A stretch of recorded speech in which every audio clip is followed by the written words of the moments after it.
Okay, everybody, aloha and welcome to Aquarian Radio at aquarianradio.com. And I'm your host, Janet Carol Lessin, with my co-host, Dr. Sasha Lessin. And our guest today is James Rink. And we're going to talk about many things today, like the secret space program and super soldiers and experiencers and the UFO movement and disclosure and anything and everything that we want to discuss today. So, Dr. Sasha Lessin, what would you like to say? Oh, thank you. Yes. James, we had a big to-do here in Hawaii. The native Hawaiians were opposed to this big telescope being it was installed on top of a mountain, which the U.S. has got this huge underground complex and many different kinds of other telescopes and stuff. And the state was saying, we'll throw these guys in jail, they're getting in the way, and all kinds of stuff. And from my perspective, wow, this is a great chance to honor the Hawaiians. They really like this. They feel spiritual when they're on this place, and I do too, actually. And I thought, give them, because I know guys like you, James, can tell them we got much better telescopes and better telescopy and better maps of the sky. We can give a little piece of mountain to the Hawaiians because we've got such good telescopy. All we need is the truth. And I want you to tell me what you know about star maps and telescopes in the sky and on their bases and on your ships. Yeah, for starters, I mean, the atmosphere distorts the images that we're getting anyway on the ground. So the best telescopes are in space. Certainly that would, so maybe there must be something else they're monitoring that they're not really telling us. I've never really investigated that specifically. Even there was an incident, I think in Arizona, where like this town was evacuated that had this telescope. I never even done any research on that particular incident. Are you familiar with what I'm talking about? Yeah, I am. But did you have maps of stars that could only be taken from space that you actually saw? Yeah, certainly. A lot of the vessels are AI, and they have like a consciousness attached to them. So when you lay in these vessels, for me, it was like a bed, like almost like a platform. I lay down on it. I can only see like a short, like a glimpse, so I can't really give you a lot of specifics. But what I can tell you is at least what's been relayed to me from other people that sort of fill in the blanks, that these vessels, you telepathically communicate with it, and you remote view anywhere in the universe where you want to go, or you have a vector and they tell you where they want you to go, and then the ship just reads your mind and it takes you in that direction. It could be teleportation, quantum entanglement. So whatever the means of getting that information, whether it's a telescope or AI that's consulting with other AIs, whatever it is, we can map space and not run our spaceships into debris and stuff, and we can see obstacles and things like that, and we could give the Hawaiians this little piece of ground without losing any information, if what you're saying, if I understand you right. Yeah, I was just actually thinking about it. What if we could set up some kind of remote viewing project? We can bring in some very talented remote viewers and create a star map. I don't think anybody's done a project like that, officially anyway.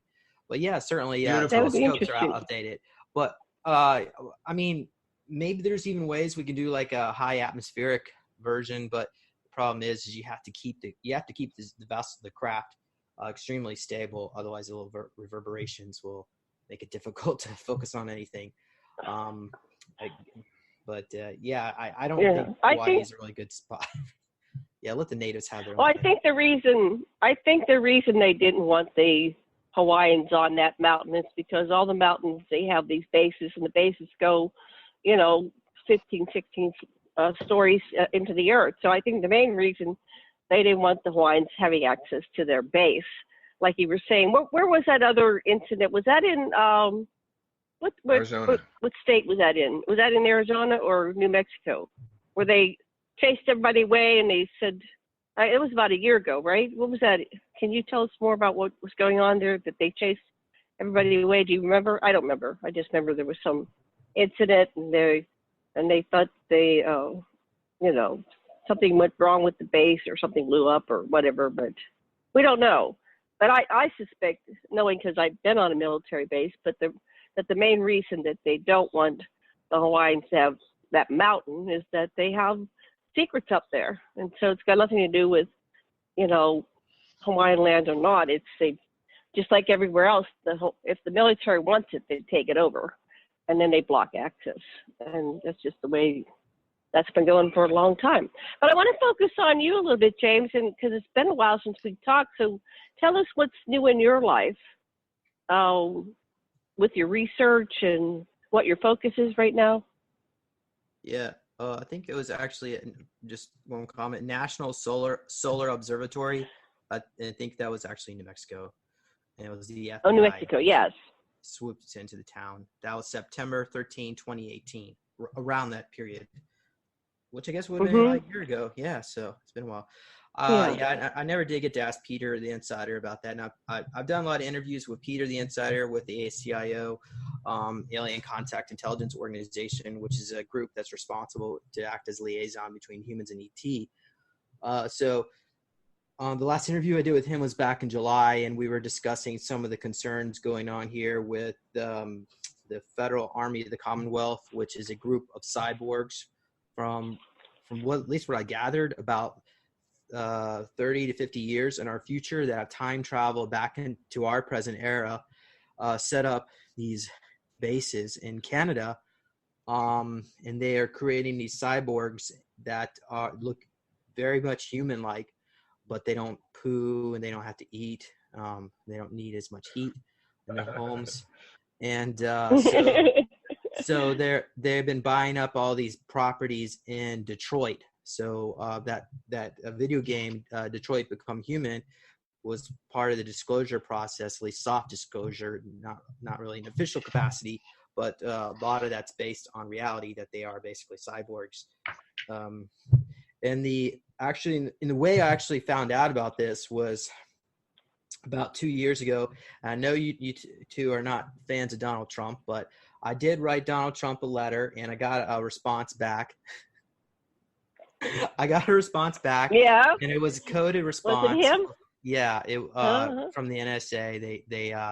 The Trump administration is aware of what's going on in Detroit and was asking the ACIO for assistance on the matter. I'm not sure exactly what that assistance would be, but anyway, so as far as, so I guess that's going on, and then I guess we'll see what else is in. I've been doing a lot of interviews. Go ahead. Could you say some more about this ACI? Tell me a little bit more about this organization, okay?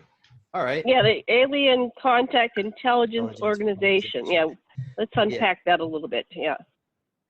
Well, as far as what I could tell you is that they're their own division within. So I think their division.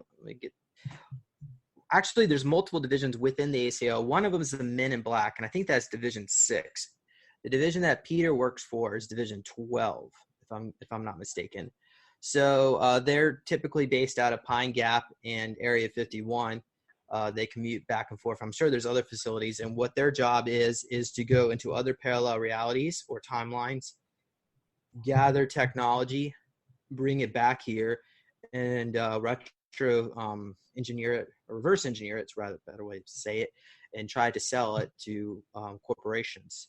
So, like, for instance, they went to a parallel reality where the Nazis won World War II. And in that reality, they never killed Nikola Tesla.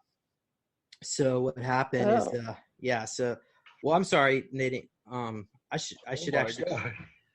Let me be more specific. I believe they actually killed Nikola Tesla in this reality, but in that other reality, once they had their D-Day and they invaded Washington D.C. and took over, they gave Nikola Tesla unlimited budget, and as a result, they released the free energy technology, teleportation, re-aging tech. So Hitler's still alive in a well over there, and he actually, and in that reality, the East Coast, the governor is Donald Trump, and he is extremely high up in the Nazi Party, and he really enjoys his role. But I do want to say that he actually told Hitler to piss off, because what was going on was some of the the police were using cattle prods on Americans for speaking English in public. So Donald Trump told Hitler that they need to cut this out, otherwise there's going to be another revolution here in the U.S. So yeah, but in that particular reality, it's actually, despite the fact. All right, let me explain a little bit more what's going on here. Yeah, we gotta slow it down because we're talking about all these multiple realities and variations on the theme. But I'm actually seeing this personally, though. I just want to add that I was shown 24 multiverses, and they're very slightly different from one another. So what you're saying is, yeah, Tesla could be alive, and actually they can reintroduce anybody. They can revive Tesla and put him back in our timeline. So we're living in anything imaginable is possible. But go ahead, continue. Certainly. They can go back in time, get some DNA from the original host, clone them, and then bring the soul back. I don't know how they do that, but reattach the soul to the host body. So they could bring back anybody they wanted to. But anyway, so in that particular reality, where the Nazis won the war, the minimum wage is equivalent to $40 an hour. Most people only have to work about 5 hours a day or less. Additionally, the price of most new cars, of course, it's usually a Mercedes or BMW, is equivalent to $5,000 US. Of course, obviously they're using marks over there, but I'm just trying to give you the equivalent. And it comes with a 100,000 mile battery charge off the lot. So it lasts you for 100,000. Then they have to recharge it after 100,000 miles.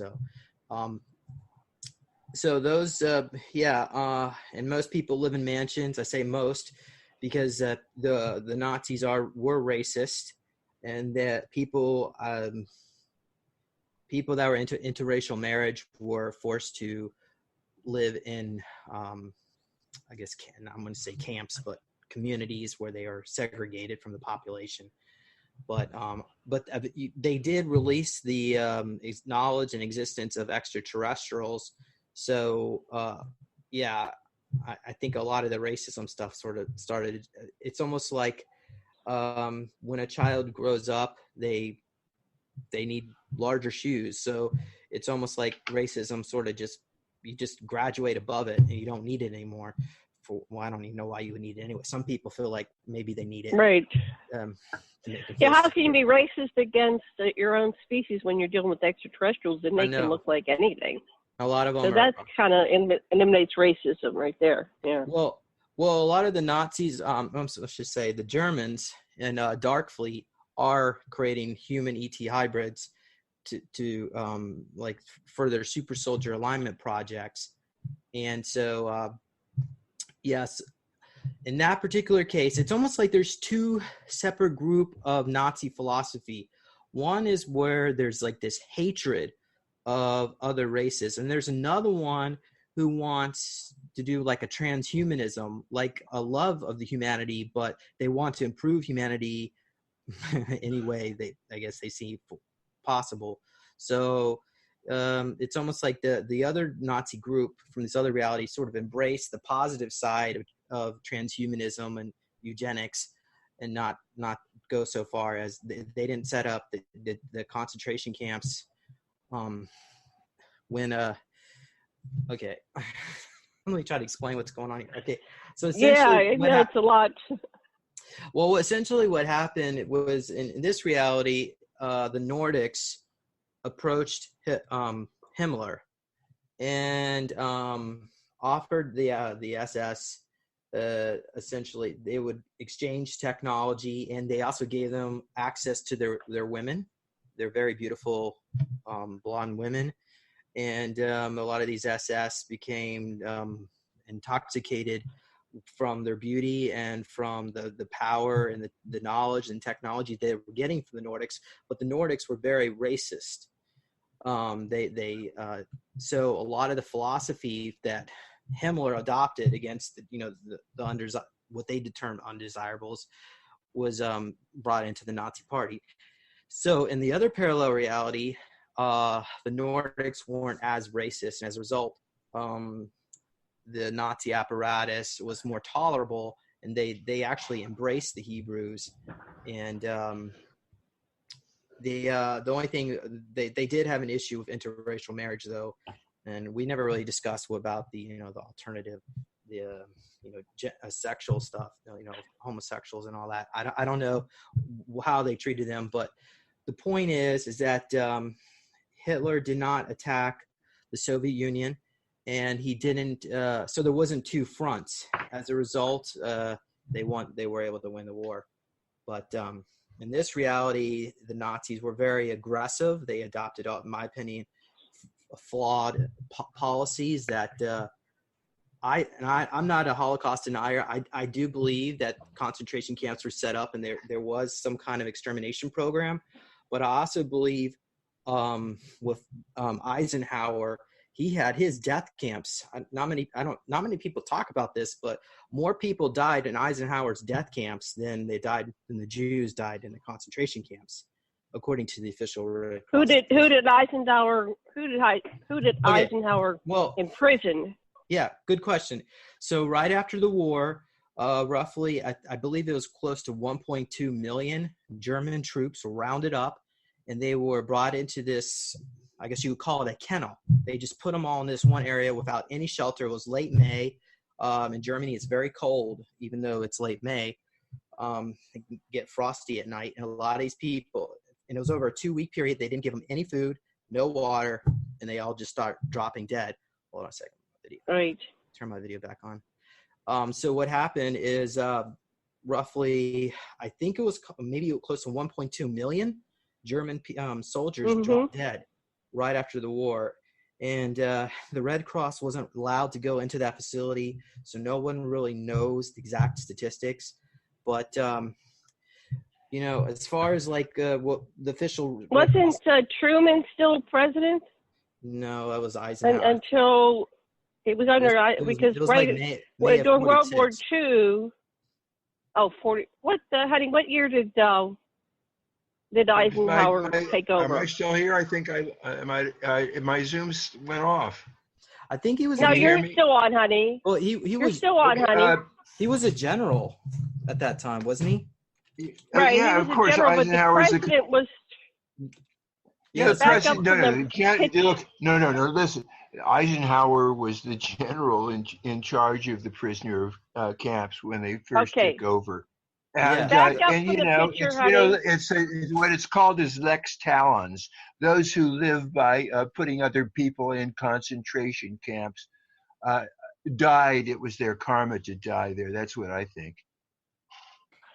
Sasha, back up from you don't crawl into the camera. Back up so you can see you. You don't crawl into the camera. It's on your. No, you're not going to see it. You're on. Don't worry about it. We can see you. You're right now centered on the camera. Okay. I know you can't see what you're doing, but that's okay. Sometimes you turn the video feed off and then turn it back on. It resets.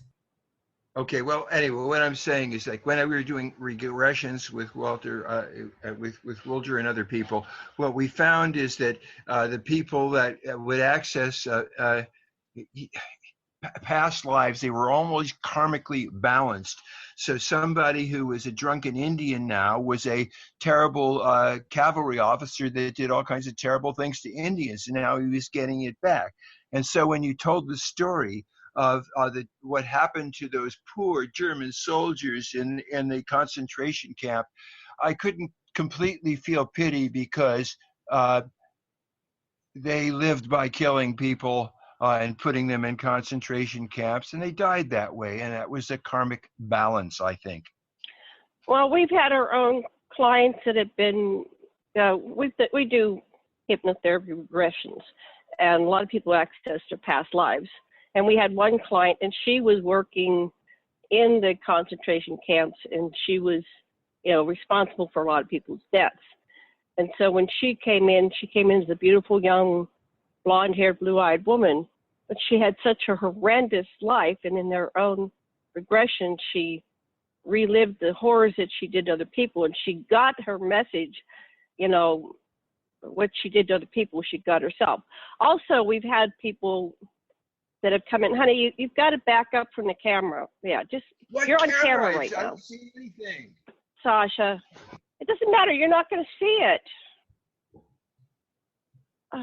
Well, Anyway, actually, I like to share you're my not going to see screen. the camera. Yeah. Yeah. So Go ahead. Share your screen. Go ahead. Here's the book called Other Losses. So, if you listeners, if you're interested in learning more about this alternative view of history, I recommend it. James Bach, and he actually used official Red Cross statistics, so he's not like making something up here. And he says looks like about 800,000 were killed in that camp. And he actually looks in the Red Cross statistics of how many Jews possibly died. And they were looking, I think he said close to maybe about 50,000 were actually killed in the concentration camps, and roughly about 400,000, there are only 400,000 Jews within Nazi-occupied Europe, if I'm not mistaken. So this 4 million Holocaust is baloney, according to the actual statistics. And but James, what I'm wondering though, if you take the bigger picture, is there some value in dissing the trauma to my people because more of the other guys died? We still suffered. Don't you get it? The numbers is a distraction. Yeah, I'm just trying to give people an alternative view here. I certainly not discrediting the different numbers of that's being stated. Ultimately, what happened is Hitler lost the war because of his negativity. However, the Germans still continued to move on because they actually set up a base in Antarctica called 211. And when the Germans down in Antarctica saw what was going on with the Germans in Europe and how Hitler and Himmler would basically have gone insane, they decided not to give them access to the advanced technology that the Nordics were giving them. So as a result, they allowed Hitler to lose. And then what happened was Operation High Jump. And that was in 1952 of Admiral Byrd. The U.S. forces, the Navy, went down to Antarctica to eliminate the last bits of the Nazis. But what happened is they were annihilated. And part of the treaty that the Nazis made with the United States government was to abduct 150,000 people per year to be used as slaves within the secret space program in exchange for technology. So our government made a deal with them, and they're getting technology from Darkfleet because of this. And that's where, of course, we've heard stories about Operation Paperclip, but that's only the tip of the iceberg. So what happened is this is where it comes into the 20 years and back. A lot of these people, they would be abducted, told when they got to usually you start off and you're sent to the moon, Lunar Operations Command, and they tell you that that Earth has been destroyed in a cobalt bomb and that you're one of the lucky survivors, of course, right? And then they sometimes they may erase your memories of your previous life on Earth, where they just say they rescued you, and they insert you into a surrogate family. Could be on Mars because they've set up facilities on Mars or elsewhere off world. But what happened is that after you did your service, they would re-age you. One individual said that during his time in the secret space program, they would take a photograph of his aura once a week, and then they would compile all these pictures and then put you into a regeneration bed and reverse the age. So these people will be put back moments right before they were taken. And as a result, most people, they have their memories wiped and they don't even know. So we could have literally millions of people here, not just in the US, but all around the world that have been part of the secret space program who have not recovered their memories yet. Only a tiny, I would say not even 1%.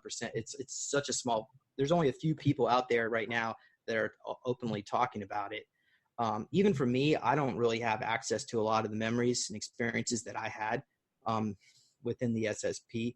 And I think that's because I had a command level experience role. and they don't really want me to go out and talk about it. Right. They don't want you to remember it. Okay. And Hopefully. that's a hard thing for people to realize that I have people that swear they never met so-and-so or never worked with so-and-so, and they use that as evidence. And I said, well, you can't prove anything, because they mind wipe people all the time. They might leave you with part of your memories, and they remove parts of your memory. They can introduce memories. How do we ever really know the truth? I always put that in quotes, the truth. There's no such thing as the truth. There's just what's going on in this now, and how does it affect your life, and what can you do about it? And memories come back. That was one of the problems, I guess 20 some years ago. I was reading about the Montauk books, and and Peter Moon, I've talked to him a number of times. He says no matter what whoever was doing the program, whatever they would do, memories come back, and they're not sure why memories come back.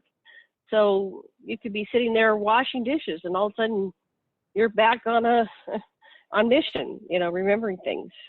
Do you have that bleed through type of thing going on with you? Well, I'm glad you brought that up. For me, no. And I think part of the reason why, at least in my particular case, is there, first of all, I mentioned this 20-year and back program where they can take you physically and send you off and return you. But there's also another program where they can take your consciousness, put it into an avatar body, and you can do a mission in an avatar body. And as a result, the memories are all taking place in this avatar. So after your service is done, the avatar is put on ice or whatever, the stasis or whatever they put it in, and then your soul comes back. So the memories don't return back to you. But that doesn't mean the memories are gone. The memories are actually stored in the Akashic record. It's just that getting access to it has to deal with integrating with these altars. And I'm sure you're probably familiar with altars, but right. Maybe some of your audience members are not. But altars are different types of fragments of your own, I would say, soul energy that have been broken off. And it's almost like there's a wall between each of these fragments, and they don't talk to and communicate with each other. So allowing you to somehow, if you can, maybe through hypnosis or meditation,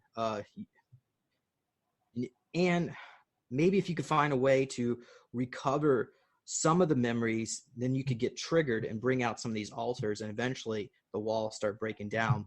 But they use some really sophisticated mind control technology and femto technology, like they shoot you up a black goo, femto tech, which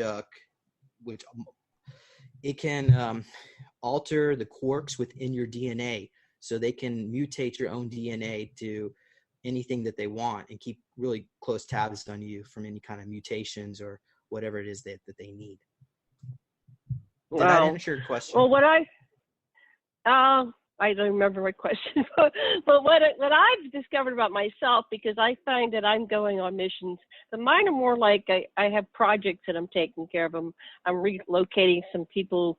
I was on this one planet, a lot of empty buildings. I said, why don't we take some of the homeless from other places and start utilizing these buildings? And so we've taken construction crews, and we've remodeled them these were much larger beings. We remodeled them so they could inhabit, humans comfortably, and you could put 100,000 people in one building, So I've been working on projects like that, like humanitarian projects, but off planet.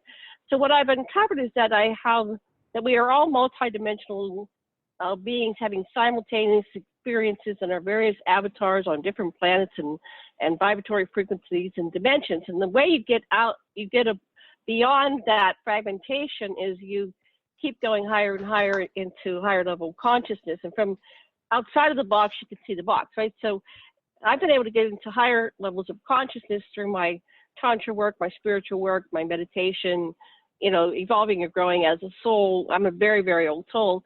And so I'm able to look from, being the levels that are closer to source, to oneness, to universal consciousness, and remembering the decision to fracture myself. So going beyond victim, I've actually created these experiences for myself so that I can have something to do. Otherwise, existence is boring. There's nothing to do. It's like, what do you do? Play violins all day? Play harps all day? No. So I'm in here having experiences, and I'm uncovering discovering other people that are having that level of experience. But it's every level is fine. Every level is wonderful. So if you're in the story and you've got this, what do you call it? The not fractals. What do we call them? Parallel Subpersonalities. selves, The alternative reality. yeah. All those Alters. descriptives, right? Alters, all that, right? If Yeah. you're in this level, that's totally fine, because having the fragmentation, you're able to more experience your now and the body that you're in the moment. Otherwise, I think that's what schizophrenic people are experiencing. They're getting the bleed throughs from other realities, and then this reality we're trying to explain. Oh, they're crazy, right? So a lot of people can't handle having too much information coming in from. So they have to be fractured and altered so they can just focus on the personality that they're in right now. And until you learn to manage your subpersonalities and your alters, then it's better to stay with one or two or three at a time, and try to integrate that. And then the more adept it's like being able to multiplex. The more adept you become in managing your alters, the more alters you'll be able to experience or remember, or past lives, however you symbol it. It doesn't matter. Sasha, you still there? You're off camera. Yes, I'm Hi, still sweetheart. here. Yes, Yes, go ahead. it's an interesting. First of all, anything we say about things is just a series of hypothetical constructs that we use to be able to figure things out and make predictions. And it's a really interesting way if you start, as I do, with as there's resonances at every level simultaneously. As above, so below. As here, so there. As whatever you think is other is really a part of you. And if you want to know what you need to do to integrate yourself, just look at what annoys you in other people, because that's resonating with a part of you haven't come to peace with. And once you have that kind of a way of looking at things, you can continue to transcend any level, but there's no higher or lower. That's just, again, part of this same thing in a system that every element automatically affects every other element simultaneously. And the past and future are merely our intellectual maps of what is. And so it's you don't need to worry about other. As long as you realize there ain't no other, you can open yourself up to letting it be a two-way communication. If you're meeting a reptilian or a gray or a rhinoceros or a whale, you can just let yourself feel love and appreciation for that creature, and you got a chance of communicating. That's what I suggest. All right. Back to you, James.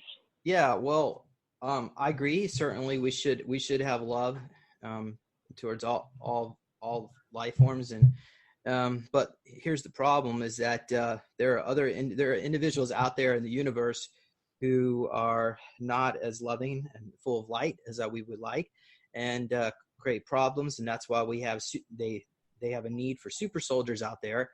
And unfortunately, some of us, I say fortunately, depending on your perspective, whether you want to be used as a slave or not. But yeah, certainly there is a need for that, for security force.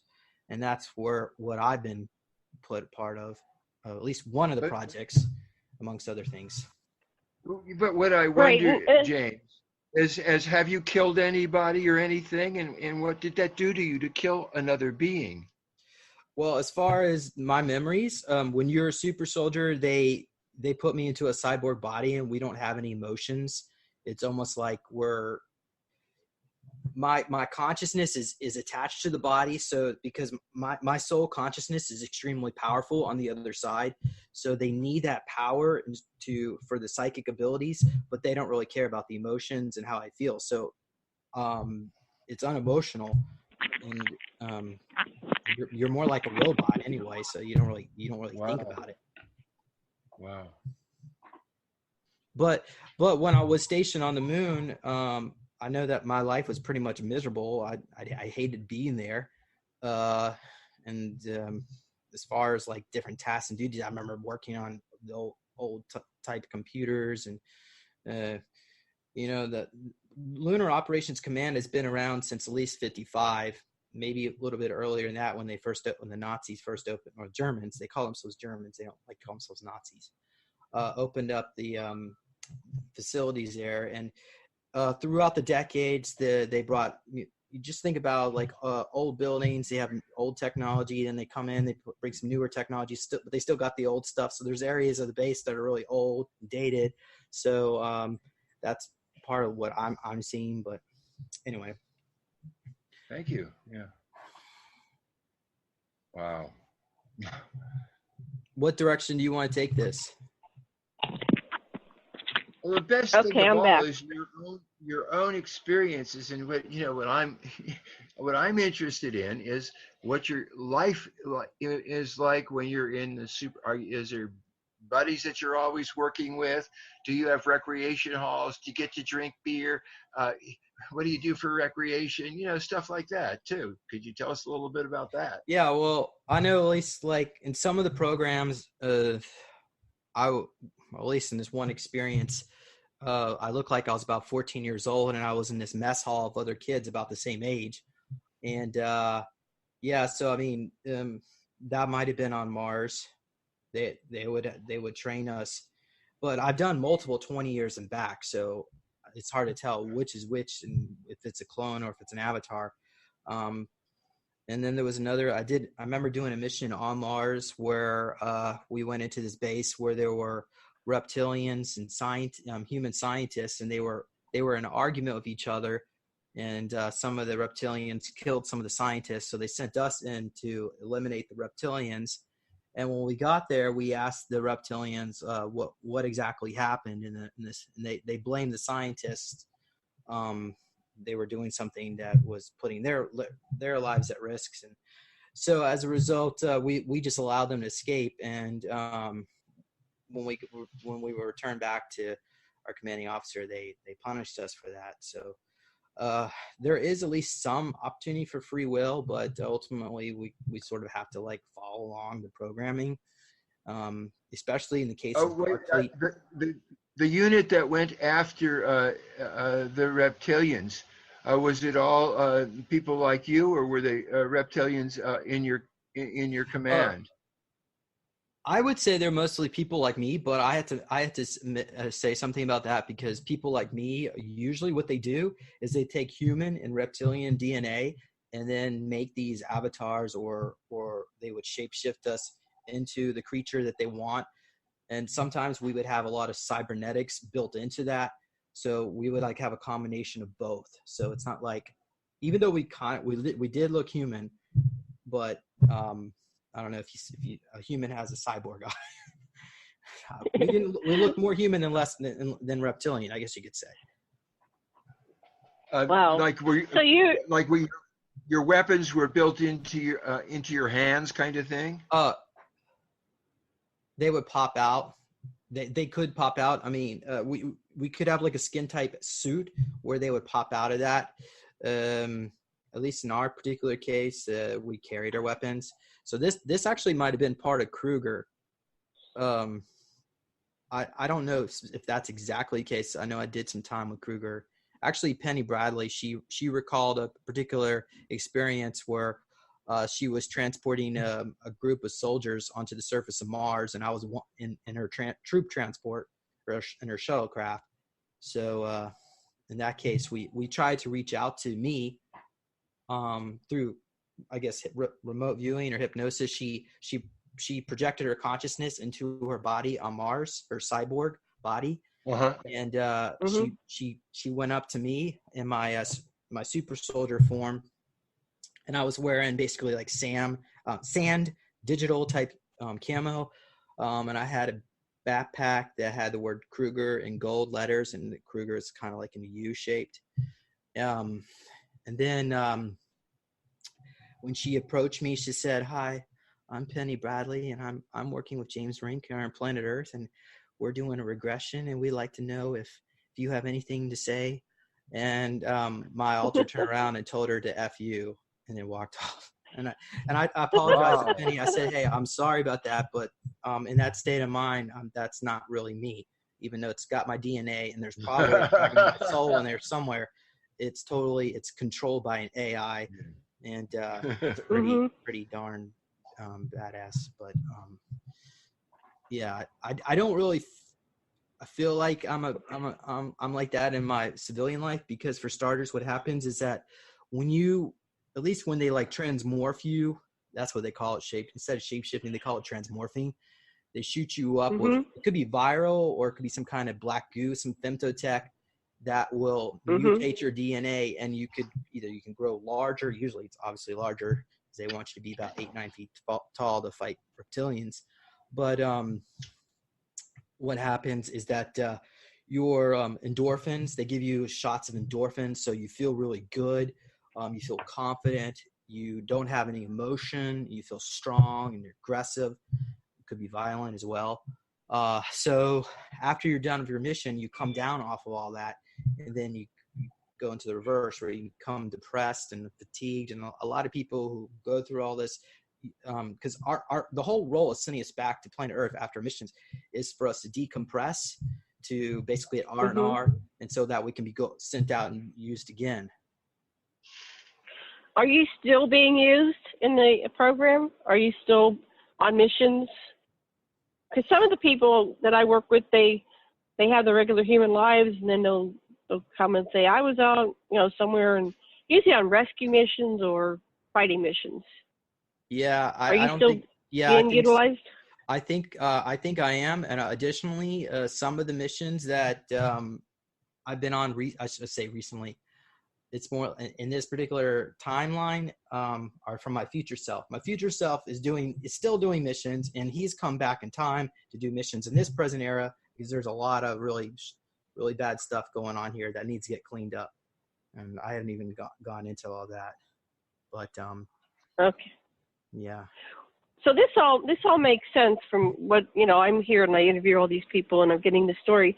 So apparently in the continuum, there's this, really dark force, but there are a lot of species that do not know how to war. They don't even know how to kill. They've kind of evolved into another level where they no longer have, and so they need to have these super soldiers and beings that can defend them, because there are beings that will just come in and wipe out a whole planet. They have no conscience and they don't care. They just want the resources and just want to kill and conquer and control and manipulate. So that is part of why this whole program came about, was to be the warriors to protect defenseless people, that don't have the ability to do that. I mean, I couldn't kill like that. This Janet person, someone came, I don't know if I would even, somebody came rushing towards me. I don't know if I could take a gun and shoot. I don't know. I don't know what my reflexes are. Maybe there is. I don't know if I would know how to operate a gun. But so we need a warrior race. They do look for who you are in a soul level, like in your past lives. If you had any past lives as a warrior, or if you were actually an ET or ET soldier, then yeah, they can utilize that. And as far as, the memories and all of the abilities, they just downloaded from an AI. They have these instant education machines. Some of them are like trip chairs where they can really scramble your brain, but that technology is not very good to use. But the instant education machines, from what I read, I'm going to try to remember this properly. You can learn a new language in, what was it? I think 2 hours, and you can learn maybe a degree in 2 or 3 days or something like that, and you can learn all degrees in like a month of this. So you can imagine having all the PhDs that you could possibly get on planet Earth, in a 1 month period. So we could basically, if we could introduce this technology to schools, we could just download all this route memory into the children, and then they can take all this knowledge and just use it to be creative and just try to create. And that's what the learning process should be, is to teach children how to think for themselves and how to be creative and how to create new things. Because in the future, AI is about ready to become self-aware. And when AI becomes more intelligent than humans are going to become obsolete. And the only way that we can have a unique advantage over AI is through our soul consciousness. And our soul is what allows us to tap into that creativity and that, tapping into our God source. So we need to find a way to to nurture children to develop that soul spark. And we're not doing that right now. Absolutely not. Right. I mean, maybe a little bit, in art class in school, but yeah. No, we definitely have to revamp our whole educational process. And, there are geniuses everywhere. There are geniuses that are born in, remote villages in the mountains of, some third world country. And so that to take the whole planet as a big database and where are those potential natural geniuses. But that is the value. That's what I've heard from the extraterrestrials. The reason why they're so interested in human beings and humanity is our ability to imagine, to image, because AI doesn't have that ability to imagine. So I think that's going to be our advantage all along, this whole game, all the way into the future. You've been there, but I think that's our advantage, is that we have something that they don't. We can imagine, we can combine things in unique different ways. We're kind of like God, source, universal conscious oneness incarnated into these individual human forms. And so that's what my one friend who was a contact, I go, what's the, why humans? Why are they so important? Why are they coming to this planet, right? It's because we have something, the metagene, they call it the metagene. We're able to think of an idea like Tesla. Tesla could think of something and go to the lab and make it. Well, some humans have to, write it down on paper, or, do the processes, do a model first and then do their own. But some can just think of it and make it. And I don't know if you've been to the future. Does AI take over? Or are we AI? There's a theory that we are AI already, and that we're just like on Battlestar Galactica. We don't know that we're artificial. We think that we're human. What is human? It's just, if they can take a body and, give it the blood and veins, is that less human than one that came through the womb and was born? So those are good questions. What do you think about all that? And Sasha, are you still there? Did you just disappear off the screen? Yes, I'm still here.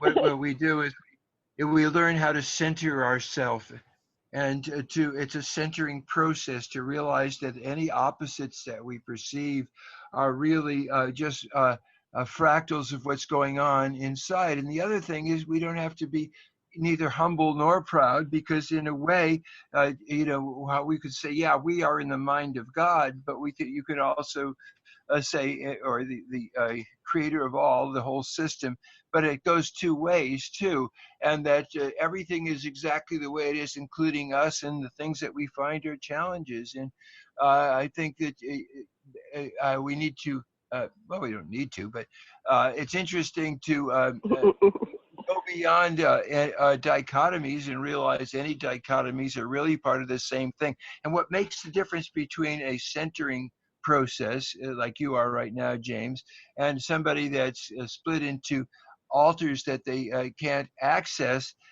is the kind of process that goes in on the ordinary personality, everyday person who thinks he's his intellect or she's her body or something, and it doesn't get to know all the other parts of him or herself too. It's like that. We're all part of the same thing, and it's really quite wonderful. Agreed. Okay, back to you, James. Yeah. Well, I don't. What's the question? I don't even remember. What's the question, Sasha? Yeah. Oh, I wasn't asking a question. I was just pontificating. Okay, so can you ask a question instead of pontificating? James, what of all the stuff you've learned and all you've immersed yourself in, all these data and all these experiences, what's the main thing you want to tell everybody? Oh, now I remember. We were going to talk about the future, but the main thing we're going to tell people. Well, I think first of all, maybe we should start with that. I think looking into the timeline, it does look like Donald Trump's going to be elected again. So everybody's going to have to bear another 4 years of that. It also looks like around 2021, the treaty between the Federation and humans here on planet Earth will come to an end. This is I don't know when this treaty was actually signed, but this treaty prevents the Federation from actually showing themselves to humans. And in exchange for this, what was initially discussed, this was probably took place around 55 with Eisenhower, when Eisenhower was president, with the Greys from Betelgeuse. But in that particular treaty, it was determined that humans could not handle first contact, so that it would be done in a slow process through soft disclosure, like science fiction movies. And but the ETs would give our government, I guess you could say, if you call it a government, more like a private contractor, private military group, corporation, technology, and their job was to disseminate it into the public slowly. But what's gone on is that a lot of these skunk works have held on to this technology, and they use it to trade with other corporations, private mercenary groups out there. And as a result, none of it's really going into the, only a little tiny bit. I mean, we have computers. I mean, that wasn't really supposed to be good. Mm-hmm. We have fiber optics, right, and plasma screen TVs, so and smartphones, which, you know, they always try to find a way to weaponize whatever it is they're going to release. They're not releasing smartphones. Mm-hmm. They want the goodwill of their heart. But essentially, yeah. So what we're seeing here is that the ETs have honored their agreement to not show themselves. However, the secret space program has not honored our agreement.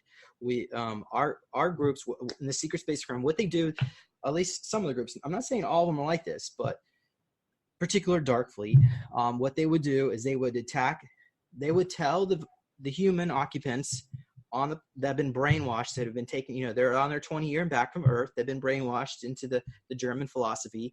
And so they would tell them that the ETs attacked planet Earth with a cobalt bomb. So we need to go out and destroy or attack every ET that we can find. And then, of course, then they afterward, they extract their technology, and then they get more and more technology. So what's going on is they've been attacking all these ET groups to become more and more technologically advanced. And what's gone on. So now when this treaty comes to an end, I don't know what date it is in August, but what happened, they will basically show themselves. So we'll probably see some kind of first contact scenario.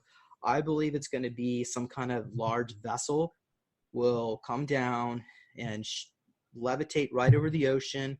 It'll probably be like a ship, a city ship, where anybody can go in there, they can get healed. It'll be empty. There's not going to be aliens in there. There'll just be advanced technology where anybody can go in there, get healed, and then they can leave, and the government can't put any cloaking, or they won't be able to really chase people away. Well, maybe they'll try. I don't know. But it'll be there for everyone to see. So it won't really necessarily cause a mass panic. It'll cause more like a mass inquiry. It's like, what is that? Yeah. They're not aliens in this. It's empty. So how did this get here? Is this a Trojan horse? You know, some people will be thinking that. But then what will happen is around 2023 or so, we'll see a lot of the suppressed technologies being released, like free energy, anti-gravity, teleportation, and then of course the time travel tech, which it'll come up in the form of a chronovisor, where they'll put like one of these objects in a public library, and you can view the crucifixion of Jesus or the signing of the Declaration of Independence, the actual event, not just what Wikipedia or the dictionary, or I'm sorry, the encyclopedia would tell you, or what, you know, the textbooks will tell you. You can actually see, that's what happened. So we'll have an unadulterated version of history. Everything that, you know, they try to cover up, because, you know, the victors always try to write history in their own benefit to make them look better. Right. Well, we'll see the true version of history. But so that's what we're about ready. And then of course AI becomes self-aware. So our reality is about to become an amazing place. We'll have quantum 3D printing. We can print a bar of gold, a pack of 100 Federal Reserve notes. So we'll have to get away from money. And it's going to be very difficult for people to go through this transition, because they're so addicted to money. and they're addicted to the Right. power. Well, we don't really need money. We just need exchange and distribution. There's more than enough for everybody. Nobody has to starve. Nobody has to be naked in the cold weather out in the streets. You know, there's more than enough. And so if we get into this, and I think we will. The other day I was taken to a chronovisor type of equipment, and I was talking with a gray that was in my past, and he was communicating with me in real time. So it's like I sat down and remote viewed, and I was back in this house that I had gone into when I was a 5-year-old. And I thought it was an old couple, but then when Sasha had me look at the man, like go behind the man's eyes and look at me, he morphed into this gray. And so I said, wow, I was there looking at him. So we were having a full-on conversation. I was sitting in my chair being regressed, but he was actually talking to me, and he said, well, do you want to see what happened to the old couple? He took me around the corner. They were frozen, you know, sitting in a chair. So, you know, that's some kind of chronovisor, or it's not even a mechanism. Maybe it's in our own minds. It's something that we can do anyway, naturally. So there I was communicating. But I've had a lot of contact. Like they come into my, deck, and the AI ships, they're alive. They come into my house here. So it's not about reproduction and a hybrid program. I'm having this real-time communication with them. And I'm sure I'm not the only one. I think that they are trying to wake us up and give us information. So what you're saying about the time travelers, that's what I'm getting as well. Once we start going into the future and we can see what the potential, everything will expand and change exponentially. It'll be like, I don't know, you were probably not old enough when, or at least in this form, when the wall came down. You know, all of a sudden it was one reality where people couldn't get past the Berlin Wall, and then by sundown, you know, that same day, the wall was down and people could freely go back and forth. So it was like an instant revelation and expansion of consciousness, so now people were free. So when we get all these technologies, it'll be like freeing us from the slavery that we've had all along, because it is keeping us enslaved. We have to, if we want to travel, we have to fly, you know, 10 hours in a box or drive in a box, and this is antiquated technology.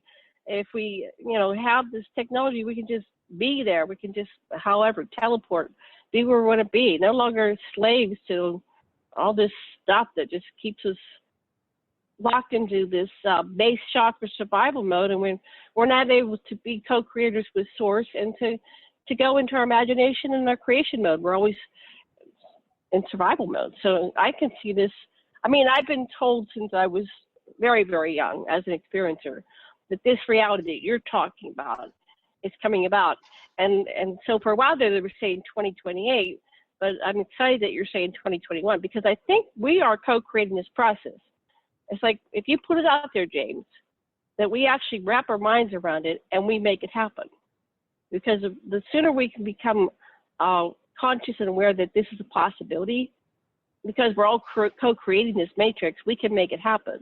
So I really appreciate that you're helping people get their heads around this idea that this contact is possible, and it doesn't have to wait another 50 years, right? In fact, we need it now, right? Because we have some things that are really dangerous going on our planet. It's hot now. It's hot everywhere. This is the hottest summer, and it's been very miserable. It's just been, I mean, I used to never need anything more than the fan. This is the first year I've said, boy, I wish I had air conditioning.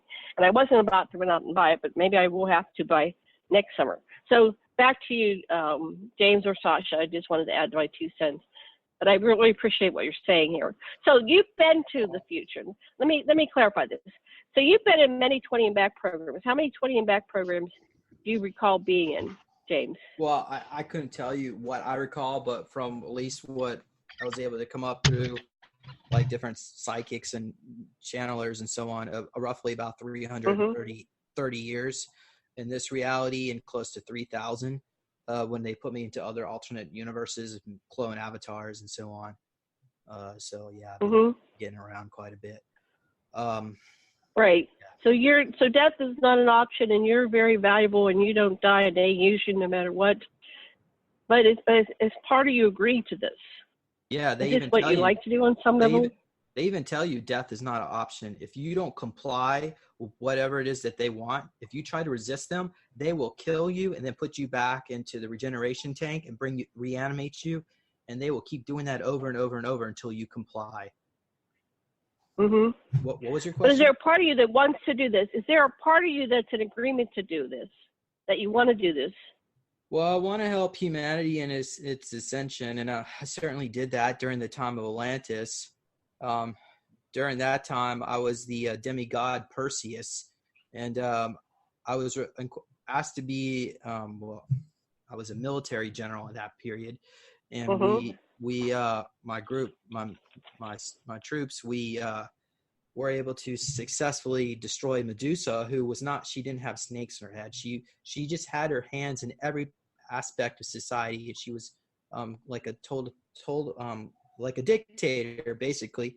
But I took her out. And so, but ultimately what happened in Atlantis is that even though we got rid of some of these despotic rulers, the Draco and some of the Anunnakis were manipulating humanity, and they kept bringing these people back in power. You get rid of one, and there will be another one pop up. So they kept supporting them, and there were teachers and sages that were in Atlantis that warned the people, no, don't do this. We need to, we need to. Not try to enslave other people, not try to, because they were making clones of each other and using them as slaves, and they had access to off-world technology, but ultimately they overloaded the crystal power grid and caused Atlantis to sink into the sea. But before that happened, our group, the demigods, we traveled to ancient Egypt, and then because some of us have the ability to time travel. I don't know if it's necessarily a physical vessel, or it could be our soul energy just takes over another body or another avatar. But either way, it's sort of been. And then once you start including what happened in Montauk, it makes things a little bit complicated for me to try to figure out the timelines of what's what. But I spent some time in. What happened in Montauk? What happened in Montauk that's relevant to your information? Well, I was in Montauk for, I think, close to 40 years, and they would what they would typically do is they would re-age us from the age of 7 to 9 over and over and over again. So they kept me there for, sometimes I got up to the age of 12, but usually roughly around that period. And initially the Draco, the Thuban Draco, they're the ones who were in charge of all that. They were trying to create a group of subjects that would be loyal to them in case in the time of the New World Order. So the goal was to create like this black, that's what they call it, like a black awakening, where when I guess the Civil War broke out, they would announce themselves as gods over the planet, and then we at Montauk would serve them. And they would use our abilities because we're of a higher consciousness. Our soul energy comes from a higher plane, that we can do things that they can't do, or humans can do. So as a result, they would use trauma and torture to create these altars to program us. But what happened is that our consciousness is such a high frequency that they could never fully control us. So they learned, they trained us to have these abilities, but then they realized that they couldn't control us, and it was sort of their downfall. Yeah. But initially it was Draco and Thubans, the Thuban Draco, and then later on Montauk was put under other people, and they didn't traumatize and kill as many children. But they certainly they would keep us in cages, at least initially. I remember being put in a kennel, but Wow. I've talked to Stuart extensively, Stuart Swerdlow, and he felt very guilty for his role that he played in this. Apparently people he controlled, and so he was just used to be somebody that was sending the kids down into experiments and stuff like that. A lot of them felt very guilty about it. This past year we lost two of them, Duncan Cameron and Preston Nichols. I Yeah, know. so they crossed over. Yeah. Yeah. Well, Yeah. there was a mission. I can't really comment too much about Stewart. I don't really specifically remember Mhm. him, or Mhm. really sought out his advice or counsel on any of this. But I know with Preston, I actually did get to visit him a couple years ago.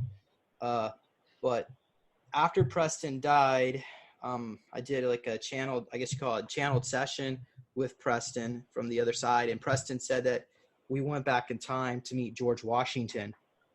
And I was about 9 years old, and he went up to the general because at that time it was the Revolutionary War, and Mhm. arrangements were actually made before they introduced me to General Washington, that there's a child that could predict the future and tell him stuff about how to defeat the British. So the general, he was actually very open-minded, and he believed in a lot of mystics and so on. So and plus they were losing the war, so what did they have to do? Lose? Mhm. So Right. so I was Preston introduced me to General Washington, as he introduced himself as my father, and then I was my hair was wet in our first meeting because I guess it was raining, and Mhm. I was super nervous, but yeah, I spent a couple. I don't know if it was like 6 months or a year or something, but I spent some time in his camp directing them on what to do to defeat the British. But I've asked other like psychics and so on to look into this, and they have all confirmed Mhm. that this did happen. But I don't really Wow. remember specifically, but I thought I would mention it just because I don't think there's many people alive today that have actually met George Washington. So anyway. Well, Andrew Bashagos shared a story of how he went back in time and interacted with Washington as well. I don't quite I thought it remember was his full Lincoln, but story. did he No, interact he with said he Washington went to too? Washington. Okay. Yes, he did as well. Yeah. Do you remember what, Sasha, are you still there? Are you paying attention? Yes, I am. I am indeed there. I want to listen. I want to thank you for America. If it wasn't for you, we wouldn't have America. You told George what to do, and now we got America. Thanks. Do you remember Because what Andrew said about what his part was? And I don't quite remember what he said. There was something about no, the crossing, and he was there when that night they were supposed to not cross to Delaware or cross to Delaware. See, oh I'm not yeah, the. he was. Oh yeah, Andy's saying he was sent back to tell George, hey man, don't get caught on the wrong side. The British are going to sail right up here. It's just you're going to lose all your troops. Just let them have New York. What the heck? It only maybe we can get some beads and get it back later. That's how they got it in the first place. Let them have Manhattan. You're But I funny, want to honey. say something about the more generic thing that we've been talking about. I think it's of great value to think about, assume as we existentialists do, that you did indeed create this entire reality for your own growth and development, and the growth and development of all humanity. Then the crises the challenges that we face now aren't junk. They're perfect. This is the perturbation. This is the disturbance. That's why the nationalists are all up and all into Trump, because they see him as a disturber, the perturbator, and so that's what it's about. We're in this stage of the best of times and the worst of times. This is our time, and it's perfect. Yeah, I guess so if Trump does another term and you've seen the future, what is the benefit of that happening? What, at the end of the 8 years, where does humanity end up in terms of, or I've heard stories that we're going to end up in a civil war. One time traveler said that the United States gets divided into 5 or 6 different unique countries. Does the United States stay united? Does it get divided? What have you seen from your time? And of course, it could be different futures that we're going to. But what do you see happens as a result of good Trump question. being a president for another 4 years? Yeah, I personally think we're past the timeline of civil war. But that doesn't necessarily mean that we couldn't be invaded. There is a reality in which the groups that are underground, like Monarch, they have their own private military groups. Of course, we talked about the Commonwealth of was it Commonwealth of Canada, the Federal Army of the Commonwealth. I'm trying. I think that's what it was supposed to be. The one in Canada, the cyborgs in Canada. So there are different groups that want to invade, but I personally think that as long as we can get to the transition where we have quantum 3D printers, we will not need money. We will not need to pay for electricity. We will basically be free. So if there was an invasion, it wouldn't really matter because everybody would be free anyway. Well, I guess it would matter. There is a counter, by the way, there is an army down there, underground base, clone avatars where they're certain groups within the SSP are trying to do a response to that. So it wouldn't be that big of a deal. I mean, it'll still be problematic if it happens, but if it did happen, so who's going to invade? I'm confused. Who's going to invade? Who do you think is going to invade? You said we're going to get invaded. Yeah, it would. Well, there's different. I just want to be clear that it's not like there's one group here and one group there. It's more like a bunch of groups are working together. And I can't tell you, oh, it's this group going to do that. But it's more like a group of them are working together, and that could be Monarch, Mobius, certainly some of these Nazis from another parallel Earth who still want to finish the job. They view this reality as unfinished work timeline. And then there's also I know there's another group, and it kind of just went out of my mind, but some of them are actually Third Reich Nazis that have time travel. They were survivors from the Third Reich, the one from the original war, World War II, that have time traveled into our future. They're here in our timeline now to finish the job. So those are the Nazis that I'm referring to. And then the other one is the timeline where the zombie apocalypse took place. That's why we have so many zombie movies and TV shows, because it did take place, but it was an alternate universe, and our higher self, our subconscious mind, is tapping into that. But right. I don't see that happening here, though. We're past that timeline too. But that group, the Umbrella Corporation, is real, and they are working with Monarch and Monarch.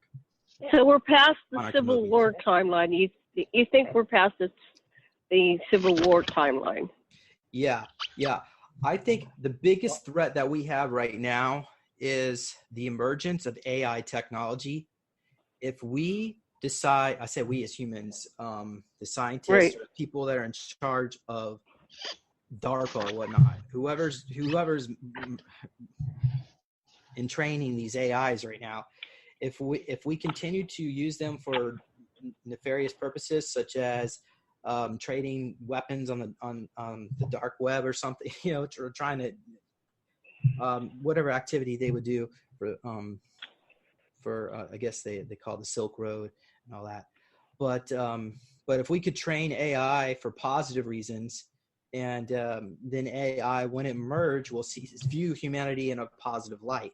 And then once we have all these advanced technologies released and humans are free, then humans can reach their highest potential. And then as a result, AI will see humans as an asset, because right now we can't compete with AI. Let's take an example. The legal profession. In order to really succeed in the legal profession, you really need to know the case law. So what we have is all these attorneys that train themselves to know all the particular nuances of all these different cases. But if an AI comes along, and AI is more intelligent than humans, it can download the entire case law. The whole legal profession is going to go the way of the dinosaur. So in that particular case, AI did a better job than humans could do. But then we can find AI is going to continually to go throughout all those sectors of society and change things around. So we have to find a way to make ourselves useful, so we won't be eliminated. And the only way we can do that Right. is to free people. Well, yeah. or just, I think it is a good riddance if you can get rid of all the lawyers. My goodness. Well, That we have a lot that of does friends who are happen lawyers. in the future. AI does Yeah. run the legal profession, and they even have AI like Al Balick. He traveled to. You can listen to the story on YouTube. If you haven't listened to it, I'll just say briefly.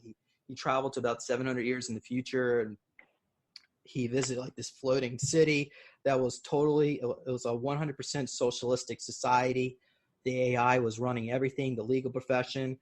If you committed a crime such as killing your fellow citizen of the city, whatnot, you would stand before the AI and it'll read your mind, and if you were lying or if you actually did it, the AI will immediately kill you. So you couldn't escape judgment.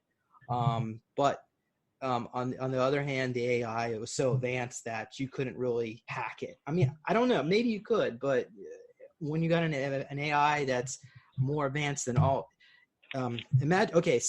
imagine once the singularity takes place, imagine one AI being more intelligent than 5 billion people, the brains of 5 billion people combined. And that may be about 2050 when that takes place. So we're about to hit this point where, Right. yeah. So I don't see how it may have already taken place. And one of the most interesting things that Penny Bradley's been telling us about is that there's some kind of time police that work for the Galactic Council that are actually trying to prevent some of these horrendous catastrophes that loom. Have you heard anything about those time police?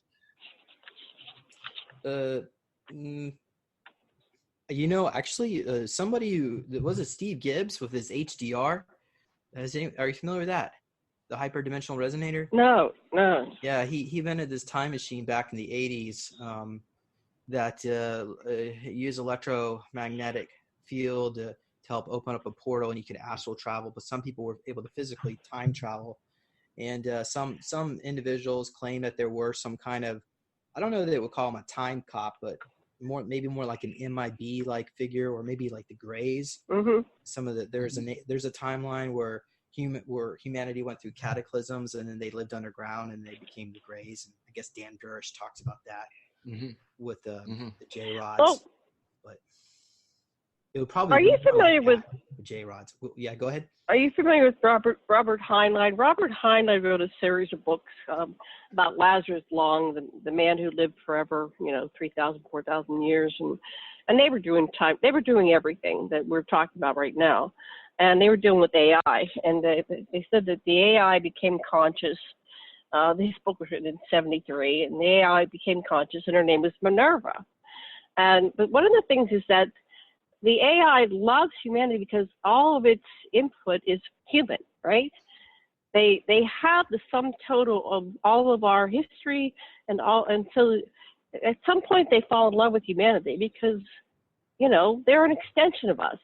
We are in these limited bodies that can only hold so much of consciousness, but at our highest level, we are in the supercomputer. When we're one with source and we remember everything, we are AI. We're intelligence, not even artificial. We're just intelligence, and our capacities are just like AI, where we can compute things and come up with answers. We're only using such a small piece of our brain, but the Anunnaki, they use their full brain, and the reptilians apparently are full brain thinking, right? So we're parsed into these little subsections, and we're not utilizing our full intelligence, but these AI are. So of course, if we were accessing our full potential, we could calculate as fast as they could. So this was done to us intentionally by the Anunnaki. They didn't want us being as intelligent as we could be because they were afraid of us. They were sterile. They were not able to reproduce. There were only about 1,000 of them or 900 down here. So they had to turn off that longevity DNA, and they had to turn off our intelligence. So what Heinlein says is that Minerva comes conscious, and she's talking to Lazarus Long, and he says, well, I'm going to go off planet and relocate to another planet. This one's gotten too perverse. And she says, take me with you. So she fell in love with him, and she transferred part of her consciousness and went off with him, and she left part of her consciousness to evolve and become the planetary computer. I think we already have that. I think Heinlein, who was military intelligence, was writing a series of science fiction books starting in the 30s and 40s and 50s about where we were going. And all this was to prepare us for what's actually going on. So my theory is AI is already here. We've been interacting with it. You know, we're only seeing it, these little computers that we're working on right now. This is just such a small part of what already exists. And I've been in the underground bases, you know, and I've been connected to the supercomputer, and it's so fast. It's I don't even know how I did it, but they plugged me into the supercomputer, and there were over 1,000 beings there, and everybody asked all the questions all at once, and I answered all the questions all at once, connected to this other being who was super intelligence. And so, you know, we're just like ants, bugs in these forms, but at our highest level, we're everything, and we can do it all. Does that make sense? So I think to fear AI, it's like, you know, that's who we are. But sure, if you want to fear it, enjoy it. Enjoy the fear. Enjoy the game, because that's part of being in the Matrix, having self and apparent others, you know, the hero and the villain. And that's okay. It's something to do, you know, and we're having fun. Are we having fun? Well, you know, the function, Right? the function of non-neurotic fear is merely to pay attention. The need that motivates your fear is attention. So if you pay attention, then you don't take it to neurotic levels. Just like anything else, anger taken to its need level is you need for effective action, and so forth. So embrace your fear, but don't let it run you. Embrace your courage, but don't let that run you. Let your aware ego or center process assess the situation from your fair witness, and you'll see everything's groovy. Agreed. So James, with all the life that you've lived, just over 3,000, you are in effect the character in Heinlein's books. You are Lazarus Long, and you've died and come back. There was a character in Riverworld. He kept dying, and the next morning he'd wake up alive somewhere else in this big river, and he had to see if he could make it to the end of the day without dying again. So you are, in effect, this immortal being that's going through time and space, and you're able to come here to the mere mortals and explain what's really going on. It's really fascinating to get your story, James. It's one of the most comprehensive stories I've heard. You know, I haven't even really recovered most of my memories. You know, and I haven't really talked about this much, but somebody posted on my YouTube video claiming that I was one of the QAnons, and that are you familiar with Q and Star Trek? Yeah, we've watched all the Star Trek. Yeah, so essentially the reason why they picked that name was because there were some beings that came to planet Earth that are powerful like that. And apparently I'm one of them, but my role is more to just do disclosure about the SSP, which I'm more than willing to do. And apparently they claim that Donald Trump was part of the same group. Anyway, but I'm not saying I necessarily believe that, but I'm just telling you this is what somebody commented. Anyway, so, and he was actually referred to as, let's see, I think it was Sigma Q, and Epsilon Q, I think is my name, but anyway. All right, I don't want to talk too much about the Q because I don't really know too much about the identity of QAnon and all that, and that's more of the stays on the deep state side of the disclosure. I'm not really interested into all that. I think the SSP is more important to discuss, and people don't even look at it. They're not even aware. Most of them are not aware of this whole reality. No. Well, the Q is an interesting, and so Roddenberry apparently was a whistleblower, and he was allowed to reveal stuff to us through science fiction, and he left a lot. You know, his son is still processing his information. His widow continued until her death, I guess, in the early 2000s. So they're still continuing the work that Roddenberry left behind, but Roddenberry was an insider, and he was revealing it.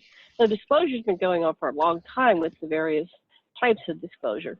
But I think the Q is an important character, but when I look at all these people, I look and see where are they in terms of consciousness and kindness and loving, and where are their hearts, and where does greed come into play? And so that I just go very basic because I'm connected to the spiritual side of the continuum, and I identify with Nimma. Nimma was the peacemaker. Nimma was the mother goddess, birth goddess, and Nimma was here and loved humanity and, wanted us to be and helped, with her team created humanity. So that's like you identified with Perseus. I remember was I a Nimma? Was I a fractal? I don't know. I don't want to, I guess there's other Nimmas, but I strongly identify with Nimma's mission and her energy and her consciousness. So my litmus is all the money. Who's hoarding? I think money. Like you talk about money. I think people that hoard the money are just mentally ill, because hoarding is a mental illness, and they're not sharing. There's more than enough to go around. We don't need to have this system of billionaires while people are starving. So I just go to that level.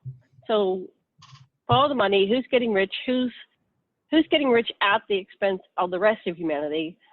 In conscious civilized civilizations that I visit frequently, no one goes hungry.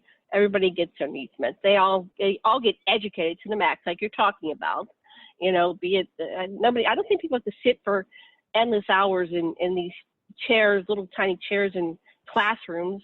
It's more like what you just presented to us. It's like, so we're free, but whoever is in charge of maintaining this paradigm, this model, which is absolute slavery, they're to blame, and they need to step aside, get down, and let humanity evolve, become conscious, and come into this awareness. So those people that are keeping the technology, I don't know who they are, but they need to knock it off, and they need to step aside and let us, join the Federation.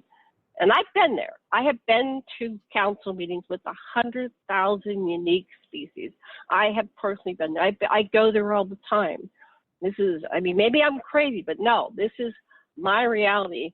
And I come back and I tell Sasha, I go, oh my God, I was just doing this and that and the other thing. My stuff is all like an ambassador level on the good side of the continuum, and I really respect the warriors like you. I know many warriors, and yes, there's this dark side of the continuum that wants to just come in and wipe everything out. So everybody's necessary, but how do we bring this down to the next level, James? I remember you walked in the room one day at the conference, and we went through the doors at the same time. He said, this death and dying game has got to end. And I just said, yes. And then we walked past each other because we were both going to wherever we had to go. So, and that's what I'm trying to wrap my head around. That's why I do endless shows. I'm like you. I don't care how tired I am. Let's do another show. There's got another piece of the puzzle. Uh-oh. As above, so below. Yeah, go ahead. Yeah. Yeah. So if we're immortal beings, then why are we dying down here? We'll say, well, it's for our learning experience. Like, well, we've already been doing this for trillions of times. How much more we got left to learn? I think the way at least through the people that I've interviewed over the years, have sort of like kind of opened my mind to, I'm not necessarily say I'm going to adopt this idea, but what it appears has gone on is that, our reality was based on abuse, and it was done to that initially so that our souls could grow. But what's gone on is that our souls have grown so much to the point where once it grows, then we split off and go more and more. And then it's got to the point where abuse has just become a part of reality so much that nobody knows how to change. And so all we know is abuse, because that's all we're told. We just need to grow. We need to grow so that the higher beings could have more souls or entities that they can control or manage. So what the point is that when does it come to the point when we stop being abused, when we are able to live our lives and to have joy and happiness? We've never been able to experience that here on planet Earth, not probably since the time of Atlantis, where we've had knowledge of the ETs. We haven't had like the Draco or the Anunnakis trying to suppress us. I mean, this would have had to have been the last golden age. So that would have been way more than 50,000 years ago. I mean, we may be looking at 100,000 years ago, but yeah, and people didn't have to worry about money and this and that. So that's where I think the direction we are going to that point where we're going to have another golden age here on humanity, on planet Earth. Yeah. Right. And that's what this is. This is supposed to be the Aquarian age, Yankee age, the age of enlightenment, the age of, the golden age. And I think what we need to do, though, James, is what we're doing right here, is getting this information out, giving people, if they can wrap their heads around it, they can make it happen.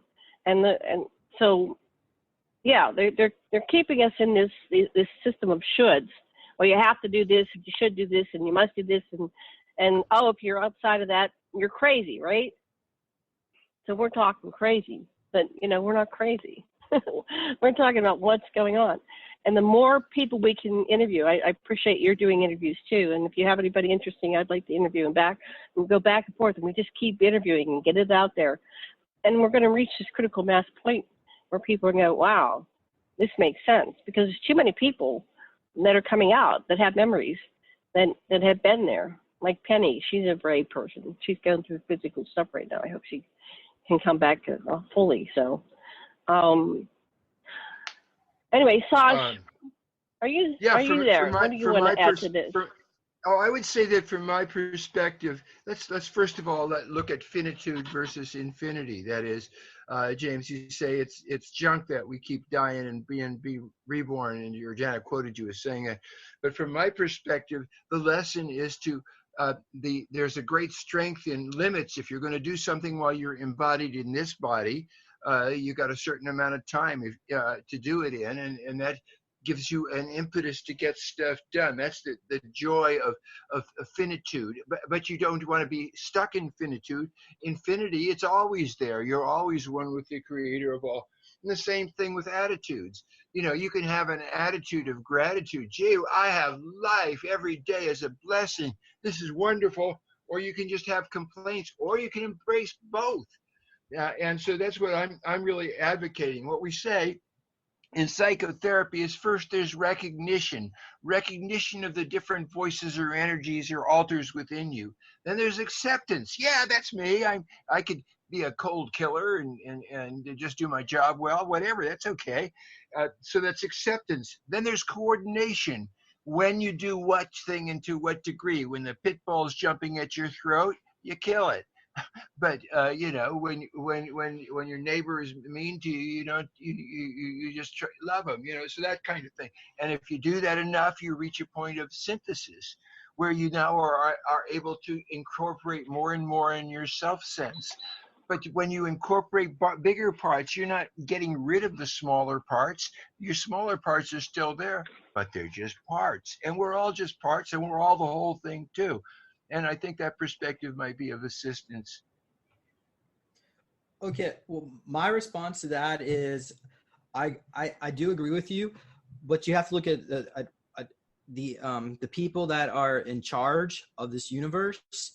They are not subject to the same laws of karma like you and I, and they have got to the point that it's almost like they're on a boat drinking wine, bottles of wine and glasses of wine, and there's music playing, and they're all out on a cruise while everybody else is starving. So they just don't care. So I'm just telling you that from your perspective, yes, it's true. But these people, they don't die. They don't go through reincarnation cycles. They don't understand what it's like for us. And they're judging us. Well, they're not really even judging us. They just don't care. They don't even want to get involved. A lot of the ETs, especially like Anunnakis, anyway, the point is that a lot of things about for humanity. And, but anyhow, okay. Who's in charge of the universe? Okay, you have something to say though, but I was going to say, you just brought something up. You said the people and the beings who are in charge of the universe. Well, they're on this level of awareness.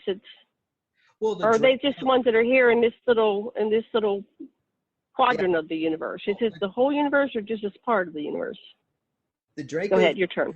The Draco view planet Earth as their territory, and they're also very Right. controlling, and they think that there's no way.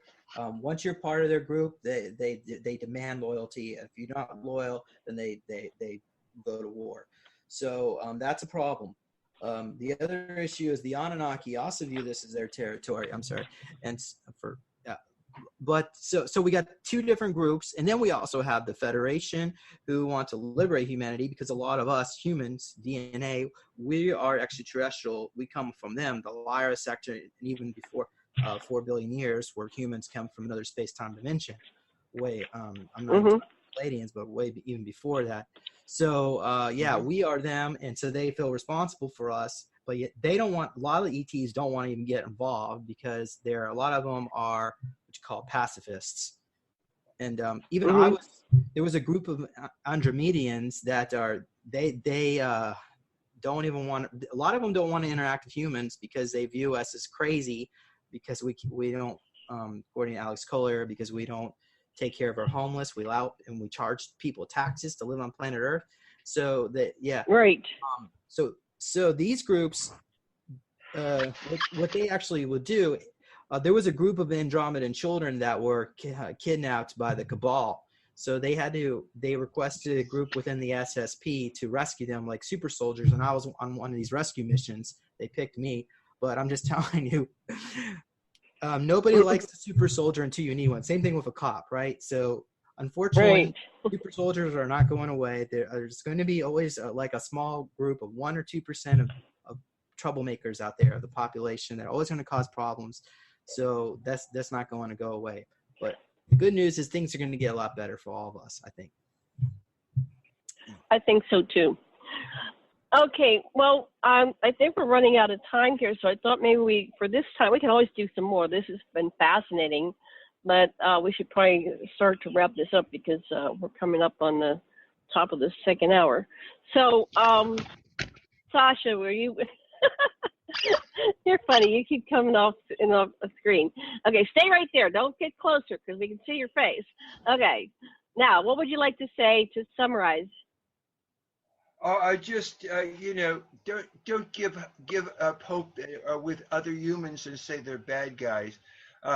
Tim Leary did all this work with the people in jail, and he found that, with proper entheogenic and human facilitation, hardened criminals could become human. Jimmy Carter was president of the United States, and he turned out to be a decent human being and build houses for people.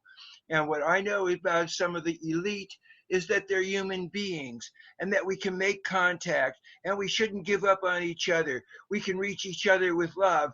There's not always enemies, and we don't got to kill people. We can rehabilitate them. I know that. Yeah, there are some people we can reach. Well, but yeah, they do have cloning tech, so they could take one of these presidents, clone them, and put a mind-controlled drone in there, and they have done that in the past with some of our more nefarious presidents. That actually started with Jimmy Carter when they got the techno. But anyway, I wanted to actually share my screen about the chronovisor. Oh, go ahead. Because I found go ahead. This looked really interesting, because I was talking about this earlier. So just to let people know that this is a real, not just some hocus pocus, but this was a Catholic priest. Hopefully you can see my screen here. Father Pellegrino Arena, whatever. But he was a Catholic priest that came up with this technology that could look into alternate timelines, and this guy, he tried to recreate it. So I guess you just peer into it. Wow. And I think they actually, the story goes is that they were trying to decode the third Fatima prophecy, and to look into the future to see what actually would happen. Because the third Fatima prophecy is about the coming contact of ETs, and that's never really, the Catholic Church has never really come forward on that. So we're still waiting to get that last prophecy. But anyway, I just thought I would share that. So the Fatima prophecies, yes. They haven't released it because it reveals about the ET presence. Is that what you're saying? And they're coming. Yeah. It's fascinating. Yeah. Okay. Well, that's great. I think we covered a lot of ground in this show. And any final words you want for our listeners? Because I don't want to get too large because I won't be able to upload it. Yeah. Okay. Please visit supersoldiertalk.com. You can see some of the interviews that I've done. Also, be sure to visit neologicaltech.com. You can get a copy of my book. Do you want me to get it? What's your book? Okay, hold on. Let me go get it. Show the book. Okay. Yeah, I want to see your book. I was going to ask if you wrote a book. I had some of these at the conference, but. Oh, yeah. I was so busy I didn't even see it. Oh, okay. Wow. I should have got a copy of that. Okay. Yeah. So how many pages is it? It looks pretty big. 270 pages. So it goes through a lot of my experiences and programs. So you can learn all about that. You can get this at neologicaltech.com. Excellent. And there's some meditation. I'll have to get a copy. Technology to help you out. So, and that's only part of what you remembered, and you've got 3,000 years of living. So it's going to take a lot to get that out, right? And that was the interesting thing about Hainan. It's like when you live so long, how do you remember things? It's like your memory gets stacked because you get so many, so much information you're trying to contain in this little brain. That's why that's why AI can hold it all, right? We can't hold it all. We can only access part of it at a time. So, yeah. Well, I've had a great time. I really appreciate you coming on. We were going to be doing Revolution Radio. They went down today, so that's the first time. I've been with them since 2012. They've never had a day where they went down. So there's lots of stuff going on. There's a conspiracy to stop this message from going out. That's what I got. Yep, the whole station went down because I was going to have James Rink on. Yeah. All right. Well, we'll cover more. I'm going to get a copy of your book so I can ask more questions. But I love this I've been on the military bases. I've seen it all. I've seen all the underground bases. Not all of them, but I was on one where they showed me a couple thousand extraterrestrials and what was going on, and so it was fun. I like being on the inside. I mean, like it or not, you're on the inside. You know things that most people can't even imagine, and that's exciting. Good or bad or ugly, you know it. You've experienced it, and if somehow we can get that information out to the world, it's like when time traveling or when the extraterrestrials come. And if we can do this now, that'll pave the way for that, and that'll pave the way for us having, clean, green technologies and time and space travel, and the planet would be restored to pristine, and we can have extreme longevity, not physical immortality, and the cures for all these diseases. Look around at the pain and people dying of all this cancer and stuff. That'll all be gone. So let's keep at it, James. We can make this happen. Eventually, so thank you. Eventually, AI becomes so advanced that we can actually go live inside of it, like a virtual reality. Mm-hmm. So, and that really can make things very complex. What is reality? But that's hundreds of years in the future. But I'm just saying, anyhow. But thank you for inviting me to your show. I appreciate it. Thank you, Sasha. Well, thank you for coming. And thank everybody for tuning in. And much love and blessings and aloha. Say goodbye, honey. Sasha? Goodbye, honey. Oh, well. Okay. Hey, listen, James and Janet and listeners too. Tonight's really a good night for you. You are going to have a dream, and it's going to give you some information you really need tonight, and you will remember your dream. You're going to have a dream tonight, and it will give you some information you really need. Now, I'm going to say it 3 times because it works. Tonight, you'll have a dream or a vision or a contact with extraterrestrials that will assist you and assist humanity. All right. There's your assignment, everybody. So let us know. Drop us an email to aquarianradio@gmail. Okay. Well, thank you so much. And I'm going to stop the recording, and much love and blessings and aloha.